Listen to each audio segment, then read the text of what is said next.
Corona पीड़ितों की दास्तां पेश करता पद्मश्री आचार्य कौलक्लूरी इनाक द्वारा रचित प्रवास उपन्यास में आपका स्वागत है। पुस्तक का अनुसृजन किया है श्रीमती पारनंदी निर्मला जी ने। पुस्तक का प्रकाशन किया है गीता प्रकाशन ने। एपिसोड 17। रतन का ग्रुप सवेरे 5 बजे से चल रहा था। बीच में टिफिन नहीं खाया था, चाय मात्र ही पी थी। भूख लग रही थी, प्यास भी लग रही थी। थकान के कारण शरीर लड़खड़ाने लगा था। आमतौर पर एक साथ इतनी दूर नहीं चलते हैं। यह बात सच्ची है कि यहाँ सभी तरह की सुविधाएं हैं। रहने के लिए अच्छा स्थान है। आत्मीयता से अन्नदान किया जाता है। 2 अन्नदान की संस्थाओं ने 2 भोजन के पैकेटों को दिया था। वे भरे हुए थे।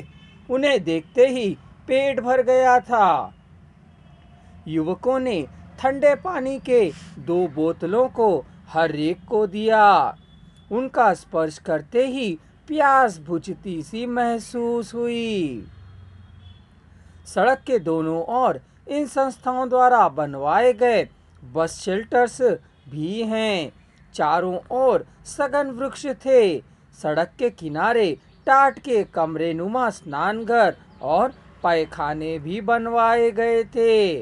इस संस्था के पुण्य आत्माओं ने वहां पड़े थे और नल भी लगे हुए थे। कड़ी दोपहरी में ससाराम के समूह को पानी के दर्शन होना भगवान के दर्शनों की तरह लग रहा था। शताब्दियों से पेट की प्यास को पेट भर पानी पीकर बुझाया। आदमियों ने स्नान किया, बच्चों को भी नहला धुलाकर स्वच्छ कर दिया। एक स्थान पर स्थित सूर्य दूसरे स्थान पर चले जाने तक स्त्रियां स्नान करती रहीं।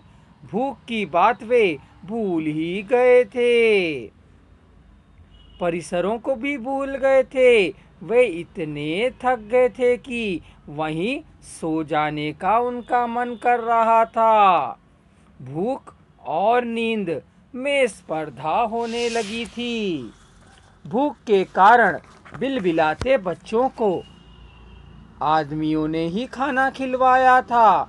पत्नियों ने आने पर उनके साथ भोजन करने की प्रतीक्षा करते हुए आदमियों को गुस्सा आने को कहा।